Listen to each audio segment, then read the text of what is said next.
may ban out probably yung Opal and Kuka. Digi is something na ayaw mo talagang pakawalan as of the moment. Kasi nga pwedeng gawin ng blacklist. At usually, pagka blacklist pag gumamit yan, hindi mo nga alam kung hindi Digi strat ba yan or talagang Digi strat. Digi ano lang talaga eh. Normal na Digi na nakikisama sa buhay eh. Wow. Same bans for Blacklist International. Yun naman yung nakita ko sa Blacklist International. Kapag nag-work siya ng Game 1, bakit natin kailangan baguhin? That's what happens with Blacklist International. Halos parehas yung ginagawa nila ng Game 2 kapag nanalo sila ng Game 1. Now, Execration, they can ban out someone. Mathilda probably. Ayun, Mathilda. Mathilda is going to be their ban. Execration, ayaw nila ibigay yun kay Eson or kay Venus. Never. So, kung open siya ng first pick of Execration, kukunin nila yung Matilda.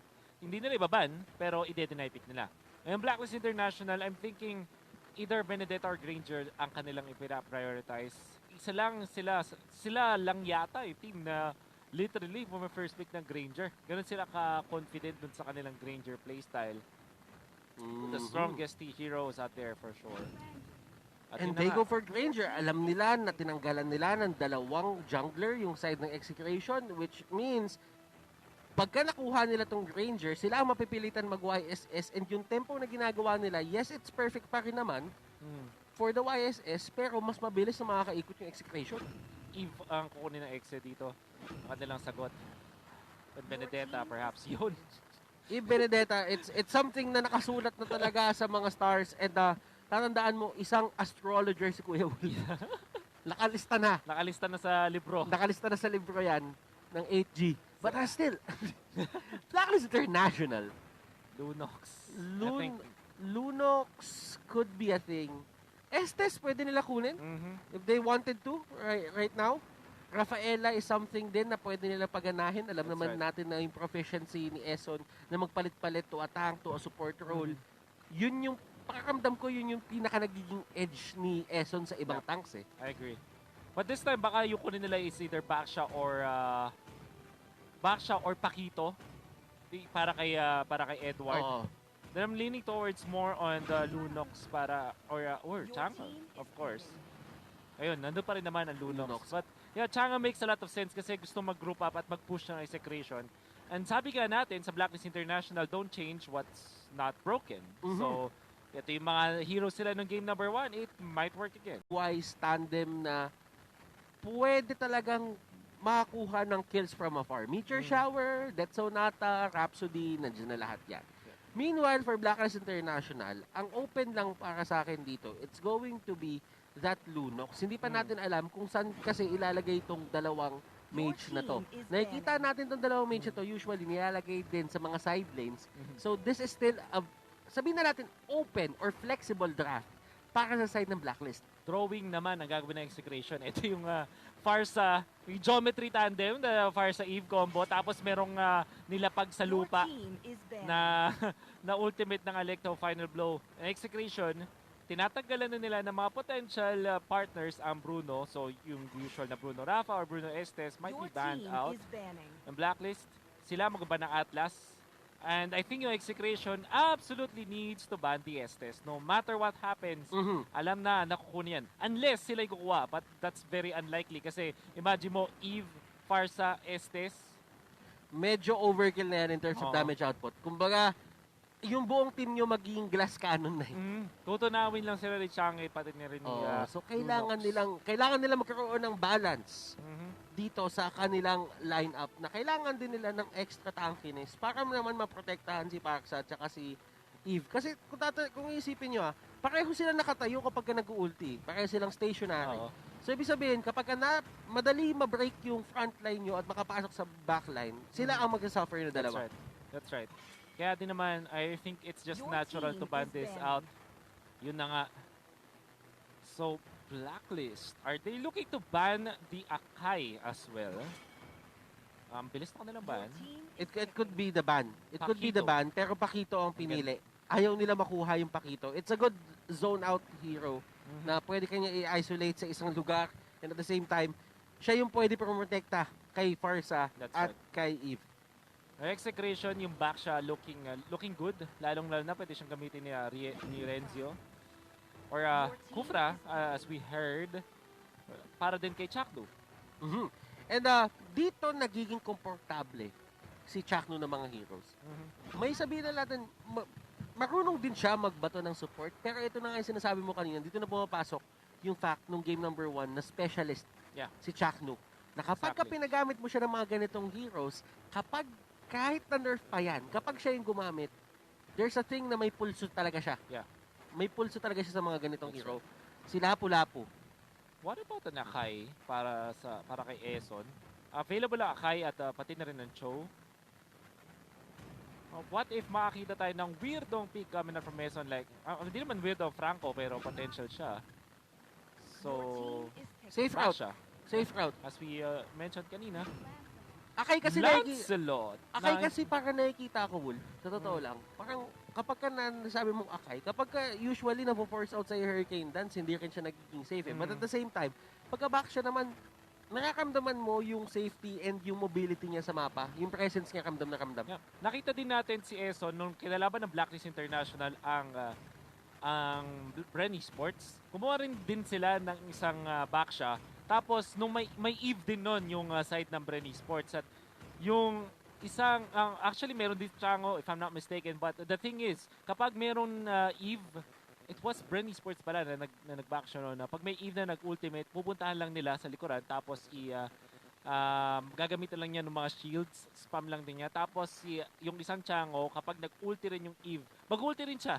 So, parang palitan lang. And you'll understand why the backshot was picked up here coming out from Blacklist International. It's a much safer route for the side of Blacklist International. Execration.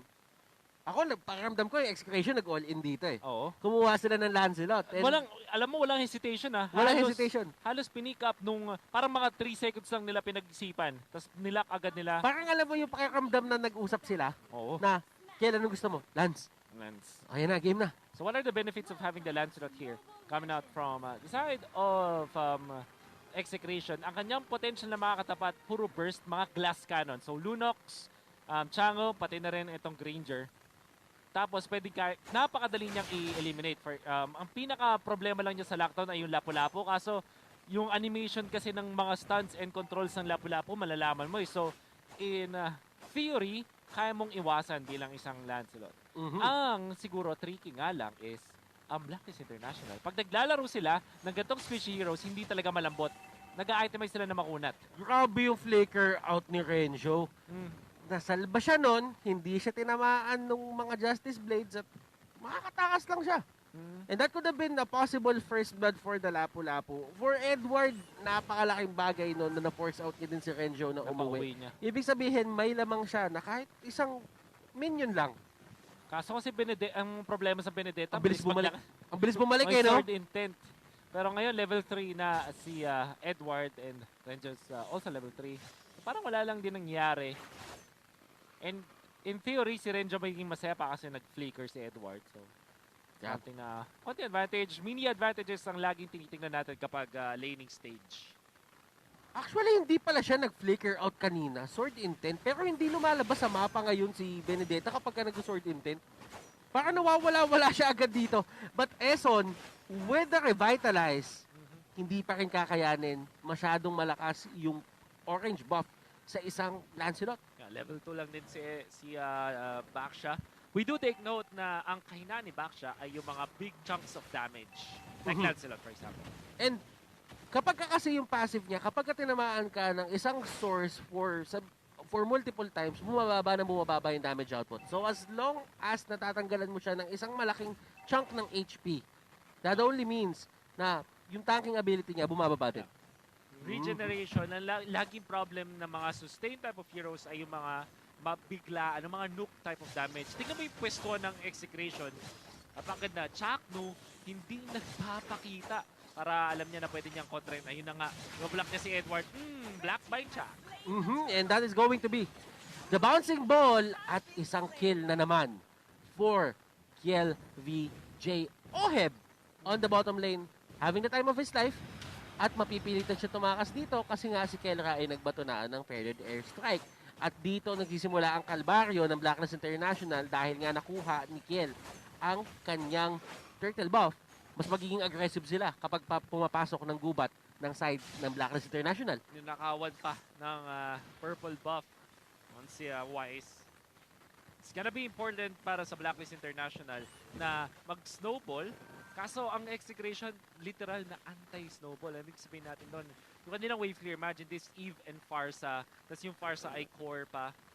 Hindi, core, pag sinasabi pa natin yung core, na may nakikita ko mga comments, pag na ma-mention natin yung core, iniisip agad nila yung mid lane na jungler. No, core meaning to say is, hindi naman, basta hindi support. Basta hindi support.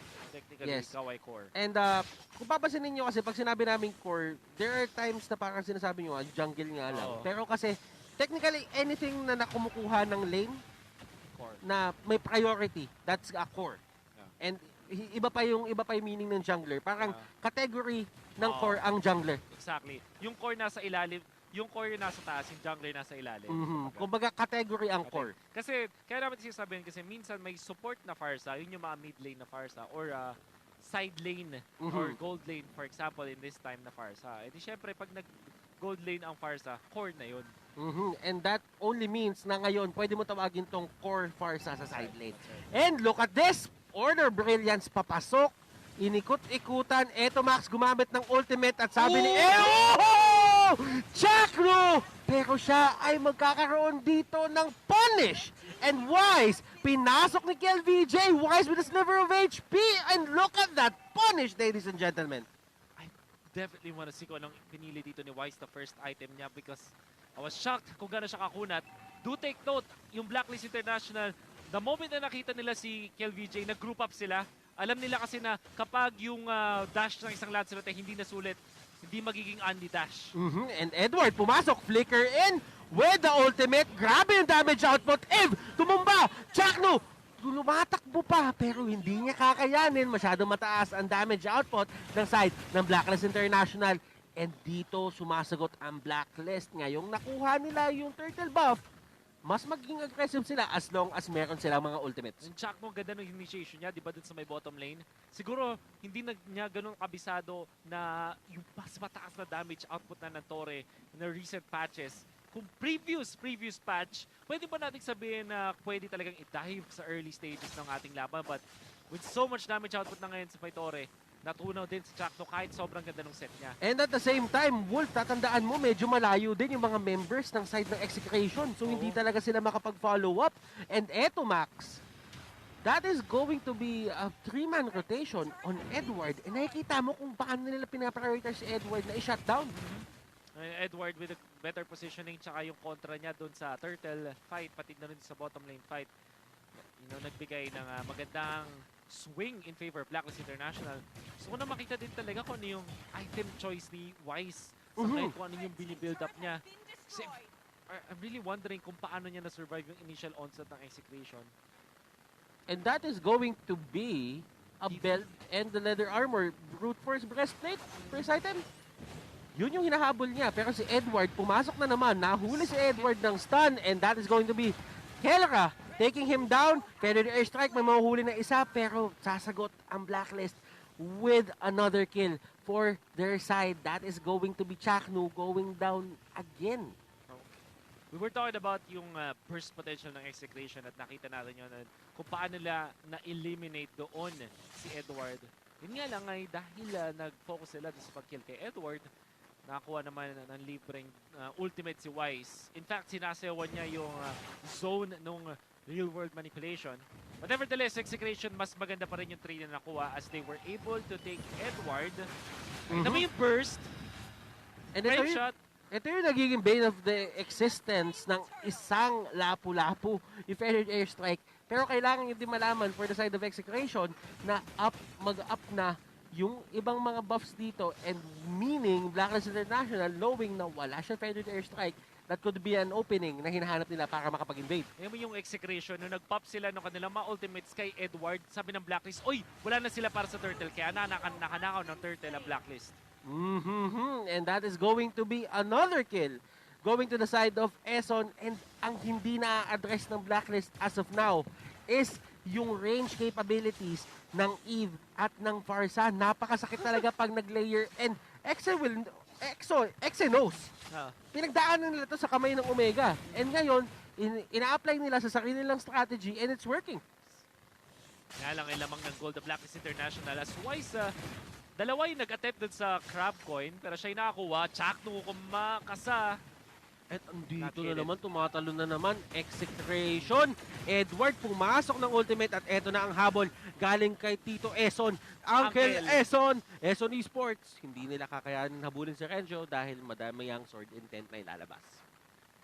In fairness for Execration na close nila yung gap, hindi na ganun kalaki yung lamang ng Blacklist International. 2K or less than 2K at this moment. It's okay. Para naman kay Wise, 5.5K na siya.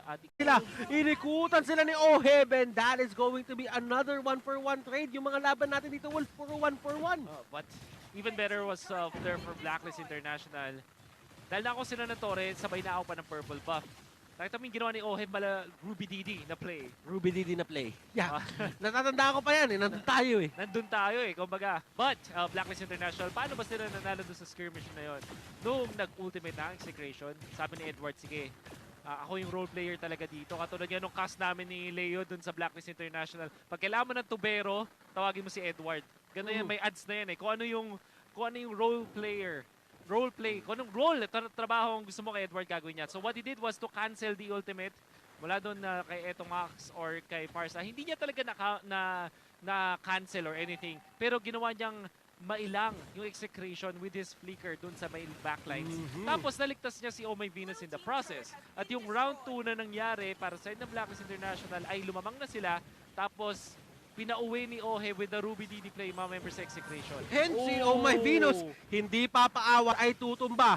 Eson, tumatakbo, umikot siya, pero binunggu siya ni Renzo. And kailan ka pa nakakita ng taong bumunggu sa gulong?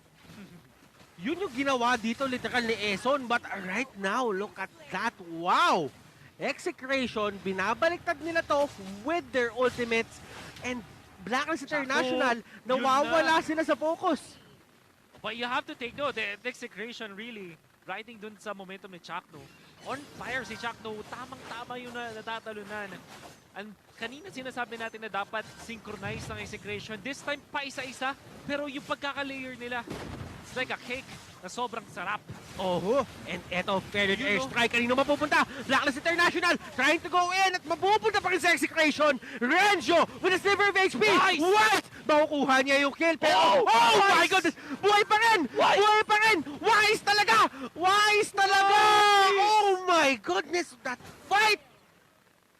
Wise! Napunta sa Execration yung Lord, but the fight really did favor Blacklist International. And I'm sure replay worthy yung mga sidestep ni Wise. Sabay pampakunat with the brute force breastplate. Alam natin, mabilis na rin maglakad. Kaya niya na sidestep yung mas napakaraming skills, and the Execration thought that they can kill him. And why don't we watch this replay? Brought to you by Oppo 894. The Execration, nasa kanila na din talaga. Edward, nautakan din siya ng Execration. Tamang-tamang pwesto ni Kelra, hindi siya naabot ni Edward kahit dun sa dash with the ultimate. Pero si Wise, tignan natin yung positioning. Sobrang min-max. And yung ultimate, ginamit din niya yung dash ng ultimate para makaligtas kay Renzo. Tapos nakakuha ng konting lifesteal.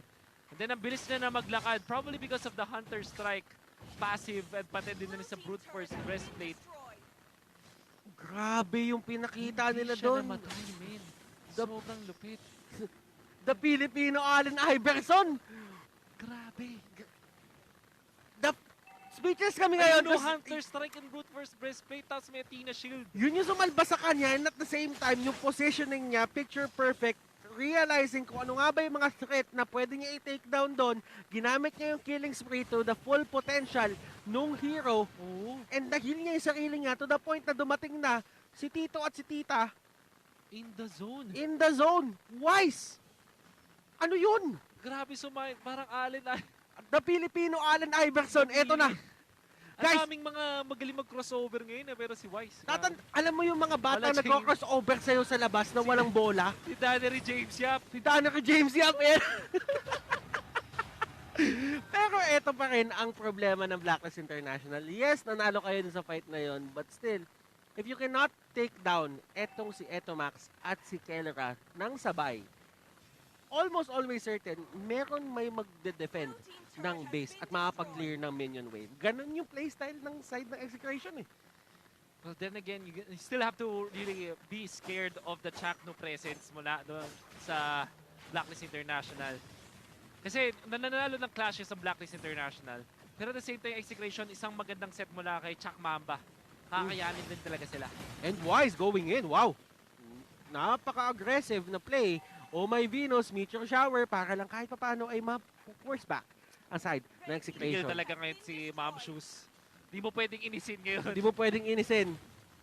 Yari ka talaga. Yari ka kay Ma'am Shoes. And still, Edward and the others, nahawakan na naman nila tong river. And tatandaan mo, para saan kasi ang MLBB ngayon, parang may pagka-capture the flag yung dating eh.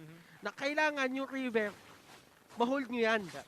O lumagpas, kailangan make sure nyo na yung pag-minions sa kalaban ay potentially lalagpas dun sa side ninyo ng river, dun sa gitna, yung hypotenuse na yan na river, hindi ka pwedeng malulugi ka. So as much as possible, tulak mo yung waves. Tulak mo yung waves papunta doon sa side ng kalaban. And this is the damage output. Wow! Sakit. And kamuntikan, that could have been a death brush para sa side ng Execration kung may lumapit man doon. Pero si Y sabi niya, tanggalan na lang natin ng orange buff si KLVJ. Kung may damage output siya ngayon, bawasan natin kahit onte. Wonder what this means. Si KLVJ naka-Lancelot. Alam naman natin, hindi ganun ka-impactful sa late stages ng game ang isang Lancelot. Unless, of course, maging Unli Dash na nga for the Lancelot. But Blacklist International prepared sa playstyle nila laban sa isang Lancelot. And Wise and his team, Blacklist International, nasa area sila ng Lord, Execration, pwede sila mag-retake. Ang dali mag-retake for them kasi nga merong real-world manipulation and at the same time, feathered airstrike. Pero yung buhay ng Lord dito, ang bilis bumaba, na-reset siya. Renjo tumatakbo, kalahati ang buhay. And this is going to be Renjo, the next target. One more hit could do the trick. And Eso, nagkamali ng Tokyo Drip. Uy, grabe naman! Grabe naman yun! Chato with the play and play after plays. Oh my goodness, these two teams are going all out. Execration, wow! Chak Mamba! Chak Mamba mentality. Maghihintay lang talaga ng timing. Binate nila yung Blacklist sa paghahabol kay Renjo. Si Renjo duguan na eh. Kumbaga sugat na siya eh. Ito si Wise. Si Wise, Wise na doon sa gilid. Tingnan natin kung anong gagawin niya. Hindi siya papasok pero susubukan niya kumuha ng exit kill. Chakno, nakita niya, sabi niya, tatalunin ko yan. Stretching, wow! Tumalon doon sa kabila. And Wise, as much as he wants to play that correctly, makikita natin sa instant replay nito, brought to you by Oppo A94, na reset yung Lord. And Renjo, magiging dugaan. At sabi ng Blacklist International, try nating patayin ito si Renjo. Saktong-sakto lang din yung timing. Sobrang isang hit na lang. Literal na isang one hit na lang. Sabi nga ni Manjin, but another baited. Nag-group up sila doon. Chakno with that play. Beautiful ultimate with the flicker. At syempre, dahil merong drawing ang Execration gamit ang real world manipulation and the feathered airstrike, ilista mo na kapag may nahuli sila. And parang ang nangyayari, may ring, di ba? Na siniset up sa real world manipulation. Ang ginagawa ni Chakno, sinasarado niya yung pinto. O, dito lang kayo guys ha. Dito lang. Guys, sama-sama tayo dito. Bootcamp na natin to. Dito na. Pero, kidding aside, Blacklist International, alam mo, kaya na nila sana kunin yung Lord doon, but at the same time, dahil nga dun sa mga plays na ginagawa ni Chakno, naaangat yung Execration eh. Yeah. Eventually, side ng Blacklist International, lamang din sila ng gold. Pero kasi yung flow ng minions ay lalamang sa Execration dahil may Lord buff pa. It doesn't mean na tapos na yung laban. I think yung Blacklist International, madali sa kanila mag-depensa. Do take note, this is Granger, Lunox, Chang'e. Kayang-kayang i-defend. Kayang-kayang i-defend. And Chakno, paano siya pipigilan ng Blacklist? Siya talaga yung literal na tyrant ngayon. Na pumipigil sa Blacklist, pumasok dun sa base ng kalaban. And do remember guys, isang magandang play lang, isang 5-man huli, 4-man huli para dito kay Chakno could lead to a feathered airstrike and real-world manipulation burst down doon sa dalawang members ng Execration. So, completely agree. Ang dami pang ways. Kahit sabihin natin na yes, KLVJ, yung damage output niya nga doon, medyo limited na. Pero kasi nagko-compensate si Eto Max at saka si KLK. Dito na maglalabas yung mga role players eh. Kumbaga, hindi ko siya yung about dun sa roles mo lang, pero kung ano ba yung trabaho mo dun sa laro. So, kunwari, yung kay Edward, ang kanyang trabaho, naka-assign sa kanya na task, ay guluhin yung Farsa at yung Eve kapag nag-ultimate. Siya yung para magiging frontliner. At the same time, siya yung control dun sa may backlines. Para naman dun sa execution damage yung kailangan dito ni Kelra. Kailangan niya yung main positioning. Tapos si Renjo naman, kailangan siya yung nag-a-advance ng mga minions. So yun yung trabaho niya bilang isang Benedetta in this particular game. Everybody's working kung ano yung set roles para sa kanila. And kailangan nila mahanap yon. Edward, timely ang kanyang pagtalon, pero it won't really matter kahit gamitin niya pa yung ultimate niya. Look at this burst down. Renjo, lumalapit na siya. Gusto niya nang gamitan to na Electro Final Blow. At Wise and the others, ang gagawin nila is mag-stick muna sila sa pag-clear ng waves. Hindi sila masyadong magpipilit dito dahil nasa execution ang numbers advantage. Alam din nila na walang meteor shower pa. Well, it is available now but hindi na nga gagamitin ng Blacklist International. Gusto ko yung ginawa ni Chuck, no? Tinrontahan niya agad si Edward. Alam na natin na yung mga skill set kasi ng isang Lapu-Lapu ay innately may dash. May dash. So, ibig sabihin yung bouncing ball ay sobrang effective. Chuck ulit. And kontrolado at nakahuli na naman ang dalawa. Oheb goes down. Eson makakatakas pero siya yung tank. And kinukulang sila ng damage output. Onto the side of Blacklist International, execration. 9 seconds away ang next Lord and that is going to be another Luminous Lord. Yeah. And kulang ang members ng Blacklist International. Open to para sa kanila, Wolf. Hindi man lang makareact sa sobrang bilis na mga pangyayari. As yung ultimate coming out from Chakno is amazing. And do take note, si Oheb, naka-flicker siya. Pati na rin si Oh My Venus. Actually, all of them, walang Purify. At yun yung naging trade-off. Kasi kailangan din nila talaga naman ng flicker. Pero kasi pag kay Chakno, pag si Chakno ng karap, ibang usapan eh. The Chak Mamba is called the Chak Mamba dahil sa kanyang mga clutch na initiations. Hindi siya tinatawag na Chak Mamba. Dahil wala lang. Tinatawag mo siyang Chak Mamba because of the clutch. The clutch. Kapag tinawag mo si Chak Mamba at tumapon na ng buzzer beater yan, alam mo na. Alam mo na. Wow. Iba. Legendary Chak Mamba. Chak Mamba. And dito ko gusto i-emphasize, Wolf, yung sinabi mo, specialist. And ito yung rason kung ba't siya tinawag na specialist ni Wolf. Yeah. Kasi most of the tanks now will not play the Kufra unless sobrang perfect ng laban. Can argue, hindi pa nga ganun ka-perfect yung isang Kufra para kay Chakno. Pero kasi pinik yung Kufra bago mag-pick ng Lapu-Lapu. In fact, yung Blacklist International, they're so confident na almost instant yung pag-pick nila doon kay Lapu-Lapu. Siya lang din talaga yung pwedeng mapigilan ng isang Kufra. Pero sabi ni Chakno, hindi kasi yan sa kontra. Hindi yan bouncing, hindi lang bouncing ball ang skill ng isang Kufra. Meron pa yung ultimate at andito na ang ultimate zoning factor. Eson umiikot-ikot, gumugulong-gulong.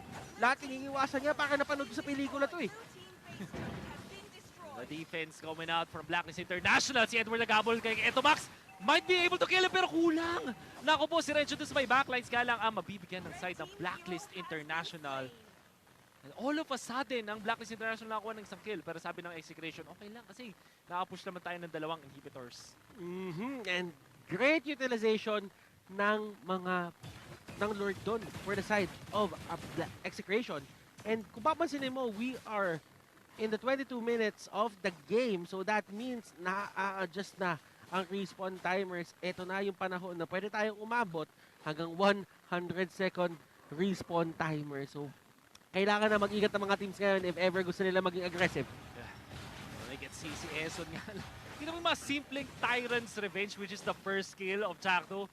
Ang taas agad ng impact. Without Purify whatsoever mula sa Blacklist International. Di ko alam kung naka-top boots pa sila eh. Nagiging impactful din talaga itong si Chakno. Tingnan mo, tinatapangan ngayon ng Blacklist. Sila ang humaharap, sila ang nagpo-force back sa execution na bumalik ng base. Which is weird para sa akin kasi sila ang nawalan dito ng dalawang inner turret. Do take note, 22 minutes in, nagiging factor na yung death timers. Kaya lang naman din sobra guys ng Blacklist International kasi alam nila na wala pa si Renjo. So, what they need is to take advantage of this. Kailangan bago bumangon si Renjo sa base, nakatulak na yung mga waves. Kasi napakadaling i-flow ng waves kapag ikaw ay Benedetta. That's going to be the Blood Wings para kay Oheb, dagdag potential in terms of tankiness. Ayun, naka-tough boots naman ng mga members ng Blacklist. Alam nila na ito talaga yung tatapos sa kanila eh. Kasi usually, ang sinasabi, warrior boots na pag sa late game. Pero for this certain game, alam nila na medyo controlled na yung damage output ni Renjo at ni KLBJ. At ang pinaka-final boss is going to be Eve and Farsa. Si Chakto yung naging gatekeeper ng lahat dito parang sa ng execration. Siya talaga yung siya yung anchor ng team eh.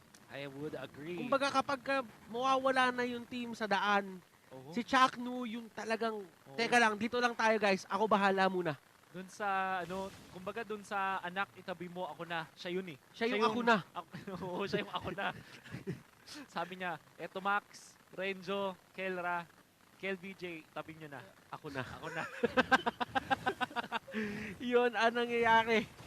Blacklist na puwersa silang dumipensa and Execration nakasetup na doon sa may Lord area. At iikot ang Blacklist, sasabihin nila dito na ayaw talaga nila ibigay ito ng basta-basta. And this is going to be important para sa side ng Blacklist na makuha to. Kasi nga, kapag nakalapit yung Lord na yan, pwede na mag-turret lock, base turret lock yung Execration and that could lead them to get the win. Oh, tingnan mo yun, si Renzo, kinailangang itulak yung bottom lane. So nakakakuha ng konting heads up yung Blacklist International kaso masyado ng late. Kailangan nilang sagutin na ngayon si Renzo. And kung napapansin nyo, si Chakno pumapasok lang talaga. And Chakno niya yung mga TP. will just get away. And right now, kung papansin mo si Renzo, nandun sa may baba talagang tinulak niya. Edward is out of commission para sa fight na to. And Immortality is up. Oheb going in. Order Brilliance. Ang daming bilog. Meron pang Square. And Wise, next target. And this could be it, Wolf. Nakita mo yung damage output ni Eto Max, hindi mo na pwedeng indahin. And even Wise with all of the defensive items, natunaw lang din. Tapos na-control siya ni Renjo. Combination ni Renjo, pati na rin no damage output ng Execration, allowed for Wise to be taken out. At yung ginawa nila doon, Divide and Conquer, movement ni Renjo doon sa bottom lane para mapwersa magbuwag-buwag yung mga members ng Blacklist International. And all of a sudden, na-isolate si Eson. At napareact si Ohem, napareact si Wise. And Execration are now winning when it comes to the macro. Ang ganda ng pinapakita nilang drafting. And this is something na tumalo sa kanila. And Execration, ni-utilize nila tong strategy na to para bigyan sila ng panalo. My God. This winning moment is brought to you by Head and Shoulders. 1-1 ang score natin ngayon, ladies and gentlemen. And we are heading to a game number 3. Thoughts on that certain fight? Yung pinakahuling clash na nangyari, hindi siya actual na clash. Pero na-out macro yung side ng Blacklist International dahil sa simpleng movement ni Renjo. So, anong nangyari is, yung nakita ng Blacklist International na may nagsoso ng Benedetta, okay, meron siguro tayong 5 seconds para kumuha ng isang kill. Kaso hindi sila nakuha ng kill kahit 5 sila. Kinailangan na nilang sagutin yung push ni Renjo. So, nag-recall sila. Tapos si Chakdo, tinry niya i-cancel. At naghiwa-hiwalay na yung mga members ng Blacklist afterwards. Divide and Conquer ang pinakita ng side ng Execration. Kaya sila nakakuha ng win dun sa laban na yon. And good analysis, Wolf. Ang dami ko tapos sabihin. Pero gusto ko lang sabihin sa inyo na ipapasa ko na to sa ating resident analyst na si Midnight. Midnight, take it away. Napakaganda ng pinapakita ng Execration. This time around, game number 2 sa kanila napunta as they defeat Blacklist International. Welcome back to the Analyst Stand. My name is Midnight. And tignan natin ang post-game stats natin sa atin ng Smart para makita natin yung breakdown ng ginagawa ng mga heroes nila. Number 1, syempre importante sa side ng Execration, yung hero na napunta kay Chakno. It is the Kufra, no? Ito yung nag-set up talaga ng late game potential ng lineup nila. But there are a lot of problems on the other side as well. Number 1, nakuha yung Granger ni Wise. And nandyan din yung Baksha. We all know how good Baksha is when it comes to destroying boxes. Pero nagpalit ng playstyle ang Execration. This is ang backup ng dalawang assassin. So, ang ginagawa ng execution dito, even though may back siya, kapag pinasok yung area nila or yung territory nila, pinapatay kagad nila yung heroes na nagpapakita sa harap nila. Just to make sure na yung upcoming team fight ay beneficial at advantageous for them. Mamaya actually makikita natin yan sa ating highlights. Pero I would like to point out lang dito, no, yung item ni KLBJ, the Wind Talker on Lancelot. Very few times lang natin nakikita itong item ito on this hero. What it does is, again, similar to Ling, binibigyan ka ng movement speed, so hindi ka reliant sa dashes pagdating sa team fight. Kasi syempre, kailangan mong ingatan yung mga pwesto mo, no, against the Chango, against the Lunox, and against the Baksha. So hindi pwedeng mahuli ka ng Blacklist International na wala kang dash. And it provides attack speed, faster taking down, or faster execution or assassination ng mga heroes sa side ng Blacklist. So, huwag niyong maliitin yung item na Wind Talker on Lancelot. So, tingnan natin, guys, yung highlights dito sa ating game. Again, this is game number 2 of Blacklist International versus Execration. The draft is fairly even for both teams. It's just that, mas malakas yung early game ng Execration kasi sila yung maraming assassins. But the thing is, it's hard to do that against Baksha. So, yun naman yung naging advantage for Blacklist International. Eson played really well in the early stages just to make sure na nalilimit yung aggression potential ng Execration. All he needs to do is roll in, provide vision, hanapin niya si Eve, hanapin niya si Lancelot, at nakakapwesto ang Blacklist International. Actually, ganda rin ng mindset ng Blacklist dito, no? Objectives lang, literal na hanggat kaya natin mag-objectives, kukuha tayo ng objectives against Execration. Kasi tayo din naman yung late game dito, even though mataas din naman ang damage output ng Execration. But the thing is, it is hard to defend against, it is hard to push against Blacklist International come the late game. Pero dito na nila naramdaman na may factor talaga yung player, no? It's not the hero, it's the player. Even though Execration lost this team fight, nakita natin yung existence ni Kufra on how potent the hero is when it comes to team fights. Blacklist International, sila yung leading ng early to mid game. Nakahanap nila again yung vision on the Eve because of the Baksha. Dito naman pinakita ni Eson na hindi lang si Renzio yung malupit mag-back siya, pati siya malupit din mag-back siya, no? And Blacklist International this time around, kinokontest nila yung Lord. And napakalupit ni Wise dito, no? Hindi siya napatay. Even though napapasok siya sa Lord area, he was able to take down a hero, get the 15% bonus HP from the killing spree, and dash away from Chaknu. Para natin dito, no? Hindi siya basta-basta pumapasok, hindi siya basta-basta nagko-commit ng Tyrant's Rage. Pero, pag binigyan mo ng opportunity si Chaknu, look at this, activation of the Farza ult. Sabay na sabay sa Tyrant's Revenge into Rage. Napakaganda ng shot call ng Execration. No hesitation whatsoever. Completely eliminating Blacklist from the face of the earth. Hindi nakahanap ng opportunity yung Blacklist makalaban against Execration. After that, they took the Lord and sila na yung may control ng game. Actually, Blacklist International, they still had the Baksha. Nandun pa rin naman yung potential nila na kumuha ng information against Execration. Pero dito na papasok yung sinasabi natin kanina, yung quick execution ng Execration. Kapag nakakita sila ng hero sa harap, ulti kagad from Farsa, tapos may backup pa ng ultimate ni Eve. So napakahirap actually for Blacklist na lumabas at kumuha ng information na kailangan nila. But still, ginagawa pa rin naman yan ni Edward pati ni Eson. Actually si Edward very commendable talaga, no? He always tries to snipe the backline and that gave Blacklist International some breathing space, no? Pero again, looking at here, Execration, nakita nila si Baksha lumabas ng base, ultimate kagad from the two heroes, immediately executing the Baksha or si Eson on the front line, and si Renzio, once again, napakalupit na player, backline lang, no? Similar to how Edward plays, kung nasan yung importanteng heroes, doon at doon talaga siya pupunta. And that was the start of the fall of Blacklist International nung nahuli si Wise sa may bandang likuran. Eson was just providing division in the front line, pero napakalupit ng setup sa may mga backline. Pero pinakamalupit sa lahat is the ultimate setup lord, the miracle set from Chaknu on Kufra. KDA 1414, okay lang yan kahit 4 deaths. Pero ang pinaka-importante rito are the sets for Execration. This is what allowed Execration to take team fights against Blacklist International. Mind you, they were against a Baksha na ang kailangan lang gawin is provide information, stay on the front line para hindi makapag-setup si Kufra, but Chaknu was still able to do it. Iba talaga ang factor ng player. Napakaganda ng ating game, pero di pa tayo tapos. Meron pa tayong game number 3, so feeling ko excited na kayo. Pero bago tayo mag-proceed sa game number 3, check muna natin yung ating live watching rewards. No? Kung gusto nyo manalo ng mga in-game rewards na worth 599 diamonds, all you need to do is scan this QR code right here, or punta kayo dito sa website natin down below, fill up a form, and if you are one of the first 30,000 registrants or 30,000 entries, mananalo kayo ng in-game item rewards. So napakalupit ng series natin, pero malupit din ang pamigay ng rewards ng MPL Season 7. Huwag natin patagalin pa. Let's go back to game number 3. Casters, back to you. Chuck Mamba. Chuck Factor, Mamba. The X factor of execution. Kumbaga tinalo niya si Dannery James Yap. Tinalo niya eh. Kumbaga kasi yung bouncing ball. Dito ka na nakita ng basketball player na tinalo ng basketball. Tama. Yung bola mismo yung tumalo. Pero kidding aside guys, welcome back to the Caster's Desk. This is game number 3. And this goes down the wire. Alam mo, one more game at pwede nang may makakuha ng 2 points. May makakuha ng 1 point.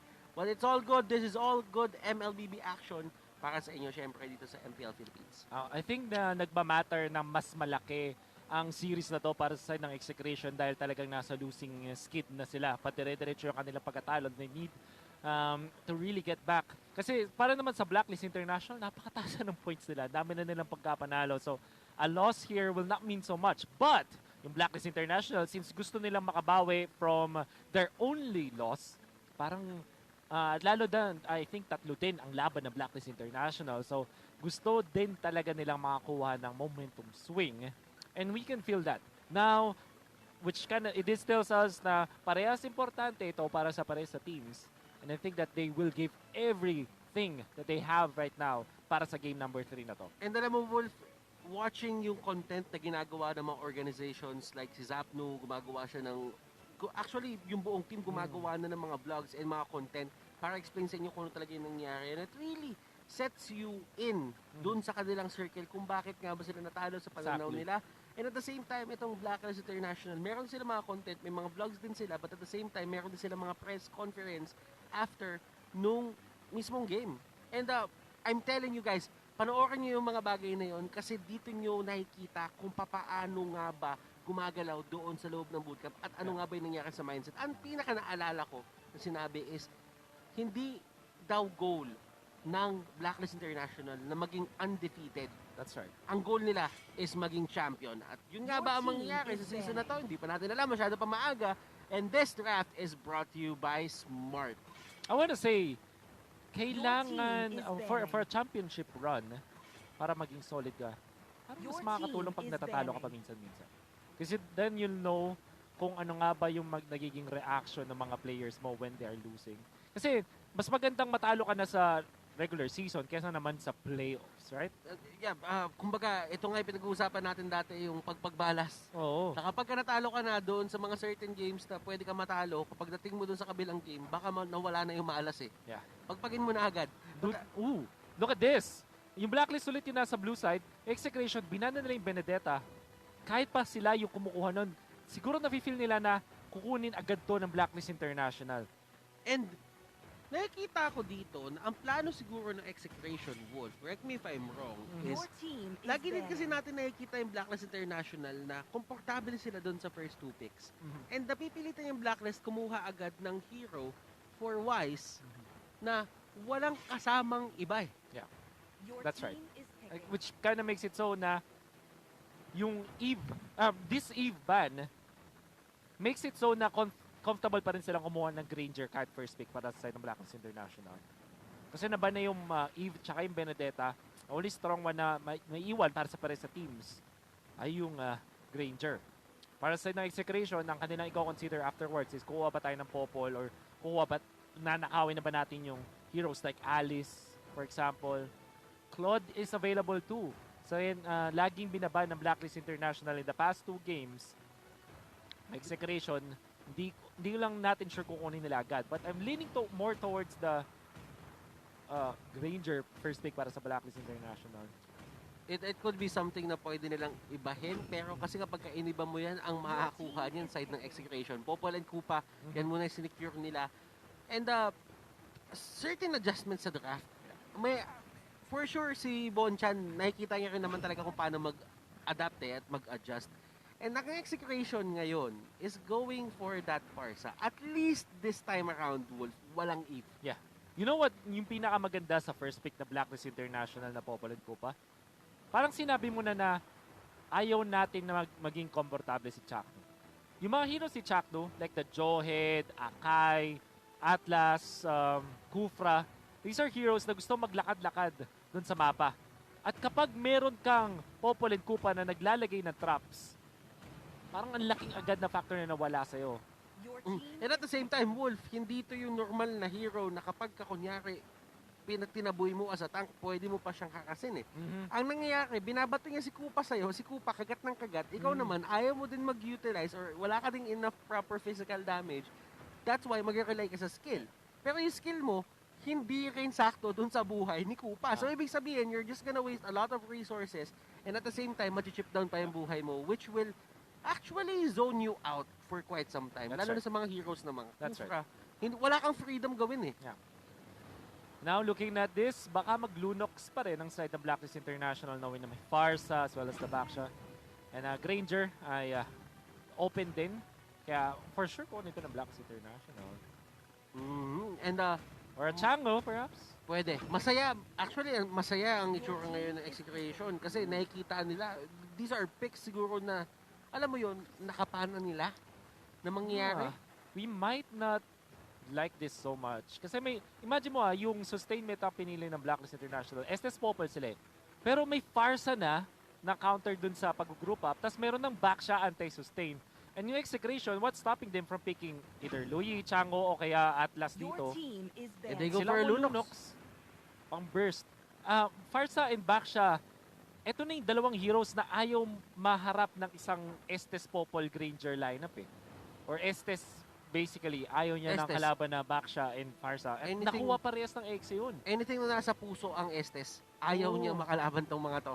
Pero, ang maganda naman kasi dito for Blacklist International, syempre alam nila na ito yung mga counter sa heroes nila. Oo. So there might be something na naisip sila na baka yun yung pwede mag-equalize pagka nag-run sila ng mga ganitong lineup. Kaya naman, at least for the side of execution, nakakuha na sila ng Baksha and there's still a probability, Wolf, na kumuha sila ng Atlas pa. Yeah. banning. I'm really liking the odds of the Atlas. Baka nga iba niya agad yan ang Blacklist. banning. But, respect where respect is due. Huwag mo na ibigay yung Kufra. Alam mo, sa totoo lang, Wolf, kung meron isang smooth sailing game na iniisip ko kung walang Kufra factor doon, that could have been game number 2. Kasi ang ganda na simula ng Blacklist, napapunch nila si Chakno. But, ang nangyayari, every single time na clutch moment ang kailangan at napakaganda ng moment na yon, lagi silang nababaliktad. Yeah. Oh, execration. Looking for the bans. Yung Barats ay nakuha nila. Yung Pakito might also be their consideration. Wala nga pumapansin kay Pakito eh. Oo. Ay, actually, pwede nga maban pa ng Lapu instead of the Pakito para sa side ng Blacklist International or Tamus. Your team is banning. Mga pwedeng combo. Harif instead. Siyempre, isang OHIP hero na hindi naman natin pwedeng i-disregard. I mean, there's still an Alice. There's still an Alice dito sa pool. And That's right. probably it could be an OHEB hero as well. Nakikita naman natin yan. And it's a great answer sa Farsa din. Your team is picking. Looking at this, ayun na nga, Atlas. Tinanggal nila yung Atlas. May Akai pa para sa side ng execration. And they're gonna go for a Pakito, I think. Wala kasi nagsalita. Pakito. Yes, wala nagsalita. Pag wala nagsalita, Pakito yun. Oh. Okay. Means Blacklist International ay considering yung mga tipo na baka nga hindi na mag-alis kasi may Lunox back siya. But looking for heroes na pwedeng tumak. I think Thams ay pwedeng i-consider dito ng Blacklist International. Tapos para kay Edward, either you select yung mga tipo ng Tamus. Actually, Barats ay hindi na available. So, Lapu, I would say. Lapo. And Kagura. Your Sideline team Kagura. is picking. Ruby. And Wow, Ruby. Interesting pick. this is something na sobrang unexpected para sa akin. And this might be yung change na sinasabi natin, Wolf, na alam naman dito ng side ng Blacklist International yung pinapasok nila kasi nga pwede piliin yung Lunox, pwede piliin yung Baksha. Pero baka Ruby. Baka Ruby yung sagot nila sa lahat. I think heads up play to para hindi mag-Lancelot. Or at least pag nag-Lancelot pa rin ang execration, meron silang pang kontra. Not sure if this is the most effective one, but this Claude naman ang kunin ng execration. And this is going to be the Kill VJ hero. Mapupunta yung Pakito kay Kelra. Hindi kay Renjo, tapos Kelra Lunox. Yeah. Okay. Yung tank na Chak. Back siya. Chak siya. Chak siya. Pero, Edward, nakita natin siya kasi kagabi, or nung day 1, nung week 5, na maglaro ng isang Kagura. Ang ganda ng performance niya. Actually, it won them game number 1 against Bren. Pero, this time around, dito sa lineup na to, Wolf, do you think it's a great hero para i-kite yung heroes ng Execration? Not much about kiting, but yung control kasi yun yung mahalaga eh. Parang yun yung follow-up stun. Imagine this, meron kang Popolin Koopa na unang sure stun kasi yun eh, pag may ultimate. Tapos easy hatak gamit yung Ruby. So kahit sinong makulit na hero ay kayang kontrolin ng side ng Blacklist International. I'm not sure how masterful Oheb is though. Yun yung malaking question mark. Kasi ang isang Ruby ay isa ding specialist hero. Alam mo, sa totoo lang, si Oheb ngayon, pag nakikita akong gumagamit ng ibang hero, parang ayoko na i-doubt eh. Well, Kasi yung mga heroes na ginagamit niya, talagang proficient siya eh. yeah, that's right. But this is going to be the challenge for both of the teams. Paano nga ba nila tatalunin ng isa't isa? Malalaman natin yan pag natapos ang game number 3. And we head on to the Celestial Palace para masimulan na natin ang game na to. This is Blacklist International versus Execration, game number 3. Interesting kasi ito ay Estes ulit na mula sa side ng Blacklist International. Titingnan natin kung paano sila gumalaw doon sa mapa. At si Wise, sabi niya, Granger hanggang mabulag. Hindi siya hindi titigil hanggat hindi pa nakakakuha ulit ng championship itong si Wise. At hindi naman natin siya i-blame for that. I think na isa siya sa mga pinakamalapit na Granger players kasi iba yung take niya on the Granger. And for esports in general, Wolf, usually yung mga teams na talaga ang taas ng patience sa same hero na pinipili, yun yung may mas mataas sa success rate eh. Yeah. It's not always about changing yung heroes mo. It's about the mastery, katulad ng sinabi mo, and yung consistency in terms of showing up kapag kakailangan. And Blacklist International, they're doing just that. Pero Execration, iba talaga sila dito. Gusto nila, magbabalit tayo ng mga hero at gugulatin natin sila lagi. Doon tayo malakas. Ito mo yung impact ng isang Popolin Koopa laban sa mga tanks sa traditional. Halos si Chakno ay maubos na yung HP. Kasi parang wala masyadong risk eh. Pag umaagat na yung Koopa, yung mismong hero naman, pa-jogging-jogging lang sa gilid. Oh, and isipin mo, papalagan ko ba talaga to si Koopa? Ay, cancel? Oy, hindi niya na-cancel dito. Pero Eson will take that risk. Kasi halos walang risk eh, sa totoo lang. Exactly. That means na pagdating ng turtle fight ay ready na din naman ang side ng Execration. Wonder kung paano nga magagalaw pa rin sa teams. Kill VJ only. And that damage output isn't enough. Si Wise na dito sa may gilid. Look at the damage output. Chakno, ginamit yung Revitalize. And grabe yung sidestep. Pero si Chakno nga, sinalo na yung lahat eh. And with the Revitalize, magiging okay lang sila. Now, ang disadvantage doon para sa side ng Execration, walang Revitalize si Chakno pagdating doon sa coming turtle fight. Ito Max ay level 3 lang din. Wala pa siyang Feathered Airstrike. Nagpakita na siya. Renjo pupunta sa may backlines. Pero na-slow agad, na-zone agad ni Venus. And alam ng Execration na hindi yon yung turtle na para sa kanila. Dahil nga si Eto Max ay nasa level 3 pa lang. If tingin ko magbabago yung ihip ng hangin kung level 4 na siya nun eh. Yeah. Siyempre, hindi rin ganun ka-confident na Blacklist International. But fact remains, si Virus nga, hindi na pa ultimate. Wala nga sila masyadong commitment na ginamit doon. Oh, pero ito kailangan na mag-ingat ni Eson sa pagpasok sa base ng Execration kasi pwede siya ma-punish. At kapag masyado siyang malalim sa Feathered Airstrike, that could be something na mag-take down sa kanya. Pero dun sa may taas, si Renjo, grabe yung pagharap niya dito sa isang Ruby Yeah. By the way, nagpalit, hindi to Gold Lane Ruby, this is EXP Lane Ruby. Tapos si Edward yung pinalagay nila sa Gold Lane. Katulad ng ginawa nila sa Bren Esports. Nung tinapat nila yung Kagura ni Edward, nag-Gold Lane din si Edward. And meron talaga silang may mga setup sila dito, may mga changes na nangyayari. Na kapag the team ng Blacklist na tamang gawin, hindi sila magdadalawang isip eh. Alam nila capable yung dalawang side laners nila eh. And right now, Clock of Destiny and the Raptor Machete ang mau-open ni KelVJ at ni Edward. So this is going to be the start of the race, the great, the amazing race netong side ng execution. Kailangan nila madala dito si Claude na mas madaming item. Mga 2 o 3 core item, pwede na. Nakita natin yung movements nun ni Edward. At dahil dyan, mapapano siya. Tinry niya kasi mag-cut dun sa gitna ng first, ng outer turret, tsaka ng inner turret ng execution. And Oheb, sinubukan niya hilahin si Renjo. Pero alam naman natin ng pambansang kamao, mabilis yan. Mag-dash in, dash out si Eson, kinagat si Renjo. And Oheb, kung may panghila sana siya, that could have been a kill.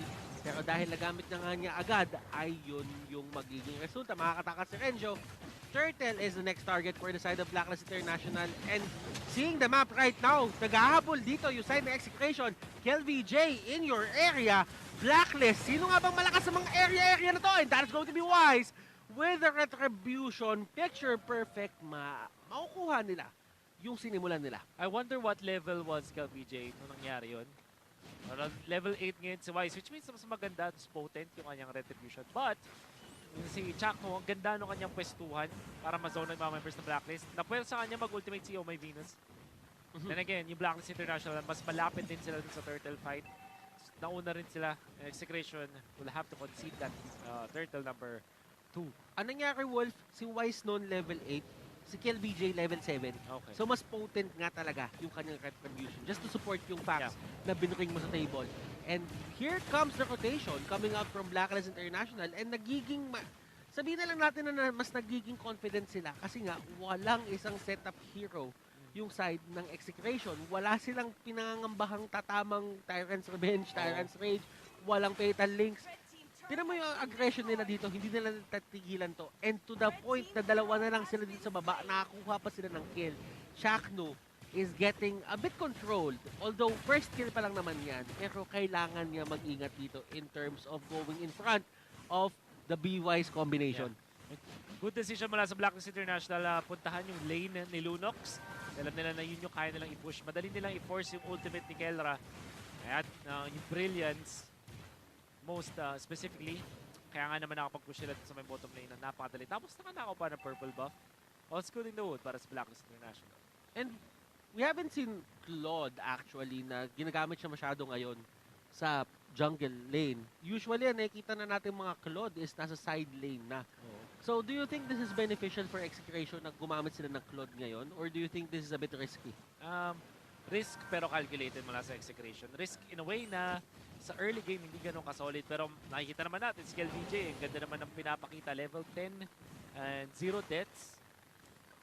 Probably one of the richest na heroes ngayon sa ating nila. And of course, Claude is good laban dun sa mga nag-group up.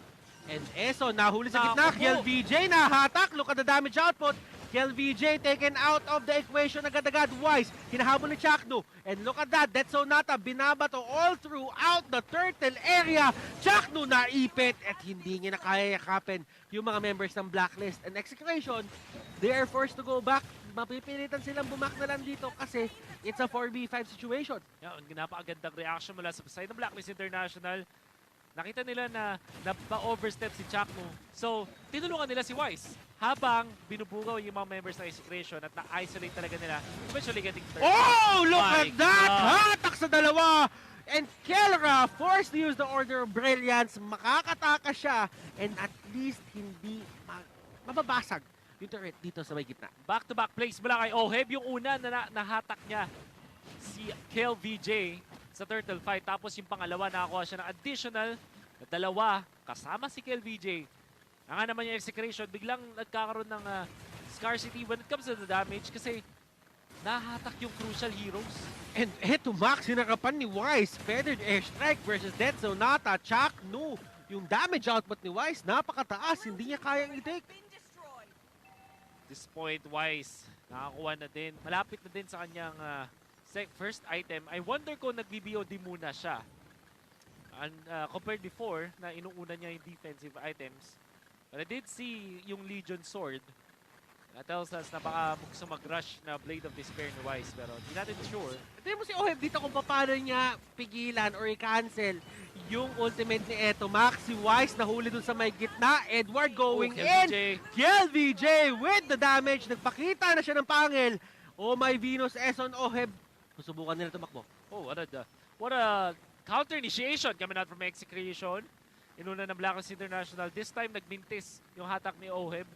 Sabi ng Execration, uy, lamang na tayo when it comes to the control.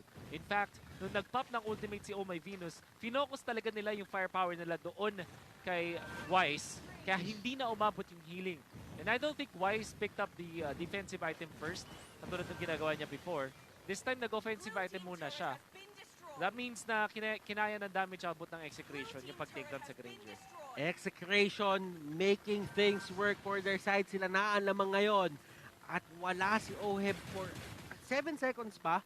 So, ibig sabihin, pwede mauna yung Execration na i-secure yung Lord area. Renjo, tinamaan ng Death Zone nata. 3 bullets coming in, pero 1/4 pa rin ang matitira sa kanyang buhay. And that is going to be the Little Wanderer. Extra vision, extra protection, kahit paano, para kahit wala sila dun sa may malapit sa may Lord, at least makikita nila kung itinitake down na Execration. We did mention yung BOD na unang pinikinap ni Wise. Mataas yung damage output pero hindi siya ganun kakunat as compared before. Kaya nga naman, nung nag-all-in yung Execration dun sa may mid lane, kahit may ultimate pa si Oh My Venus, hindi na sustain. Grabe naman si Edward. His potential ng Kagura, napilit niya agad si Etomax na umalis. 2-man knock-up coming here from Tito Eson, Uncle Eson, Eson Esports. Chaknu ang naging casualty, the only casualty for that certain skirmish at i-reset ng Blacklist to. And that only means na tatagal pa ang game ng onte. We did see yung side ng Execration na this time hindi sila sabay-sabay na lumaban. Kailangan requirement, I would say, para sa side ng Execration na sabay yung Blazing Duet or at least yung entrada ni Kel VJ to go with Kelra, yung kanyang Lunox. So parang nakita natin na kahit nag-ulti na yung Lunox with the Darkening tapos eventually nag-Brilliance din siya, may potential ng damage pero hindi nila na-close out. At alam natin kapag hindi ka naka-eliminate agad ng hero o ng player from Blacklist International, makakapag-heal agad sila dahil meron silang Estes. So what happened in there was a little bit of siguro miscoms or miscalculation mula sa side ng Execration. Tama na yung ginagawa ni Chuck nung mag-zone out, tas dapat tatalo na si Kelra sabay kay Kel VJ, double kay sana, kaso na heal lang ng lahat ng initial damage nila kasi nga hindi sila nagsabay. Kaya naman nanalo yung Blacklist International sa patch na yun. Well, sinabi mo na yung buong nangyari sa buong fight eh. Talagang ganun yung pinaka-essence ng fight na yon. And I really think na tama ka, Wolf. Like, kapag ka kunyari may Estes na nag-heal sa other team, ang kailangan mo gawin is i-overwhelm mo sila ng damage. That's right. Na si Wise, katulad ng sinasabi mo, napaka-importante na malaman mo kung ano yung inuna ng isang Ranger. Kung Brute Force Breastplate ba o Blade of Despair. Kasi doon mo makikita kung kakayanin niya yung onslaught ng damage na manggagaling sa side ng Execration. That's right. Ngayon, kung BOD, may less protection ka eh. So, ibig sabihin, in terms of damage output, yes, ang ganda, pwede mong mapunish si Chakno ng todo, pero kapag ka naikutan ka na ni Lunox at ni Kel VJ, it's just a matter of time till you go down. Kasi, katulad yan na sinabi mo, yung Estes kaya kanya i-heal. Yeah. Pero pagka hindi kaya nung healing potential niya, yung damage output ng kalaban, that's going to be something na problema mo. Yeah. Well, we can see nga lang para sa Blacklist International, they'll live to see another day. Kasi this time yung Execration ang hindi ganun ka-synchronize sa kanilang ginawa. So 10-minute Lord, baka mapunta pa yan sa side ng Blacklist International. At umuwi dito si Etomax. So that is going to be something na magiging advantage for the side of Blacklist International. At Eson and the others, si Edward nasa gilid, si Renzo kinagat. Enemy turret has been destroyed. Renzo 1/4 HP, 4v5 still for the side of Execration. And dito si Chaknu and the knock-up is there. And the Lord is gonna go to the side of Blacklist International. Napakaswabe. Pero gusto ko yung ginawa ni Kel VJ. Sabi niya, mukhang hindi na din talaga natin kayang contest ni Lord. Si Renzo nga, napadaan lang. Binigyan na agad nung Popol and Kupa. Kinagat. So, kinagat agad, di ba? So, hindi din talaga, walang hero na may kayang kumontest pa nun. Wala sa side ng Execration, specific moment, 10 minutes in, walang kakaya na mag-contest dun sa Lord area. Kaya nga naman, nakuha na ng Blacklist International Lord. Pero sabi ni Kel VJ, siguro hanap na lang ako ng bonus objectives at nakuha nga niya yung turret sa may mid lane. So at least may nakukuha pa yung side ng Execration dito. And kasi kapag ganun pinilit mo pang kunin yung Lord or steal yung Lord, number one, hindi ka pa rin nakaset up eh. Wala ka dun sa may area, may full coverage yung side ng Blacklist International. So, ibig sabihin ko ikaw si Kelly DJ, isang maling tapak mo sa isang brush. Oo.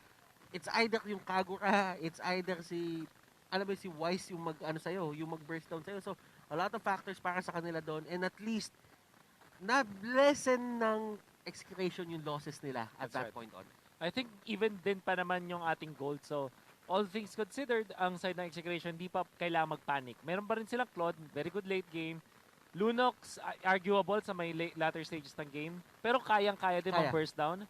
And yung back shot ni Chakno, that's one thing na kailangan nila ding sulitin sa ngayon. Kasi ang laking factor na meron siyang anti-heal na qualities laban dun sa lahat ng healing and sustain na meron ang Blacklist International. And Blacklist International, they will try to siege as much as possible. Try to, sabihin na lang natin min-max or take it to the maximum potential etong Lord take na ginawa nila. For the side of execution, this is going to be the challenge. Kailangan nila ma-take down yung Lord bago pa magkaroon ng maximum losses. Kasi sa totoo lang, ang dami pang turrets dito na pwedeng kunin ng Blacklist International. So, ikaw, tingin mo, saan nga ba yung mga tututukan nilang mga lanes dito para talagang, ma-push na yung kalamangan? Kasi ganito din nanalo yung Blacklist ng game number 1 eh. I think definitely mid lane. Kasi dun yung mga paths dun sa jungle. Although, I'm not entirely sure kung makakapagdepensa ng madali ang side ng execution. Mayroon nga lang silang Farsa. So, isang malaking factor yan. It's gonna be important kasi yung Blacklist International, kung hindi nila ma-manage yung paggamit ng Feathered Airstrike ng sulit at ma-force sila, kunwari, na bad spot, it's gonna be very difficult for them to come back. Kasi ang inaasahan talaga nila sa wave clear, it's either yung Farsa or yung Claude. Yung Lunox, di na ganun kabilis yung kanyang wave clear potential eh. So, it's gonna be important para sa ng Blacklist International na hindi nila basta-basta maibato yung Farsa Ultimate. Yes, and it's one thing na talagang sasalba sa execution kapag nagawa nila yan. Tatandaan nyo yung game number 2. Napakahirap mag-push din nun para sa side ng Blacklist International. Oo. Isipin mo yung lalaban sa'yo, Eve, Farsa. Farsa. Matapak ka lang sa isang matapak ka lang sa isang yun? Actually, square, lahat ng shapes pala nandun sa game number 2. Meron pahaba, may rectangle. May rectangle, yung Benedetta. May square. May circle si Barca. Si Lance, may triangle. Oo nga, no? Panis. Geometry pala talaga yung lineup na yun. Saktong-sakto pala yun. Saktong-sakto pala yun. Geometry talaga. Oo, geometry. It's a beginner's guides to shapes. Oo, shapes. Tapos nung game 1, may outer circle, may small circle, may big circle. Oo. Geometry ang nilalaro na para sa team sa to. But kidding aside guys, napaka-importante, napaka-crucial na ma-conserve ng para sa teams yung kanilang mga important na ultimates. And that is that boss, ladies and gentlemen, is a bit long, but now we are back into the game. Blacklist International, recap lang ng nangyari, baka nakalimutan nyo na, Blacklist, sila nakakuha ng Lord. And that is going to be their advantage to ride dito sa padating na push. It's gonna go to the bottom lane dahil yun yung pinaka-damage na turrets sa side ng execution. And right now, walang Feathered Airstrike yung si Eto Max. Oh, this is tricky. Mabilis ang cooldown pero yun na nga, sinasabi natin yung mid lane. Kailangan depensahan ng side ng execution. Binuusan ni Eto Max yung Feathered Airstrike niya sa mid. Baka nagpe-prepare siya sa Feathered Airstrike sa top lane as we can see right now. And kung titignan nyo dito, sasamahan nila yung Lord, hindi nila hahayaan ma-takedown. And this is a level 1 Lord. Hindi pa 12 minutes to nung nag-spawn siya. So that means wala pa yung tulak. Hindi pa tatalon. And look at that, pinatalon pa harap. And Renzo is the first one to go down. Pero Kellera dito going in. Kagura, kinokontrol si Kellera. At eto si Eto Max, Feathered Airstrike. Pero wala sa range. Dito, si Eto Max, KLVJ going down 2 members onto the side of execution. At walang nawala sa side ng Blacklist. Remember, these are super minions by the Lord. Enhanced ng minions na to and they might just take this game. Isang pick-off pa kay Kellera, pwede na to. Chakno goes down, 3 members out, Edward trying to go for Etomax. Etomax tinamaan ng bullet.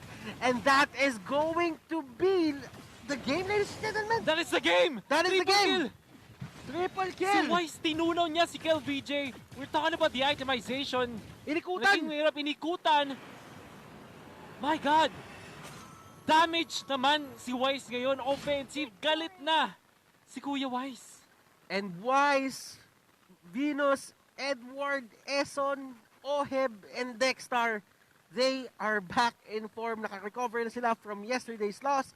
And this morning moment is brought to you by Master. Sikreto ng mga gwapo.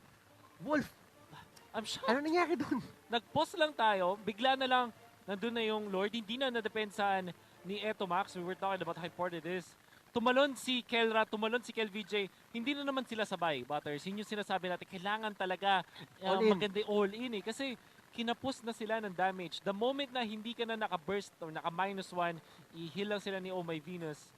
At ang problema, pagtalon ni Kelra, pati ni Kel VJ. Nauna si Kelra, di ba? Tapos si Kel VJ, ang sumalon ng damage is si Kel VJ kasi nasa brilliant si Kelra.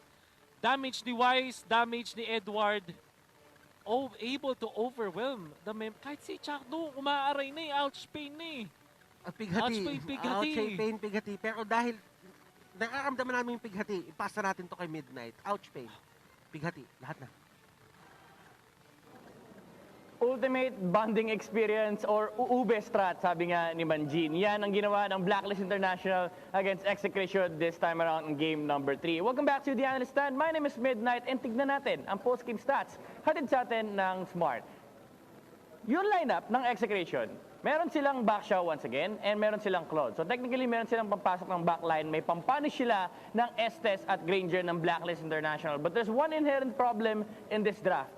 Little follow-up. Yes, meron silang Lunox, meron silang Farsa. The problem is the damage wouldn't exist up until the late game kasi may sustain din that can come out from Oh My Venus. And at the same time, dahil nga magkakabanding yung Blacklist International, napakahirap mag-set up ng plays against sa Popol and Kupa tsaka ng Kagura. Kasi ang daming pino-provide na utility or kit itong dalawang hero na to. No? Number 1, yung payong ni Edward pwede niyang ilagay sa mga bushes to check in for information para makita rin kung nasan yung back siya. And then number 2, pag nag-group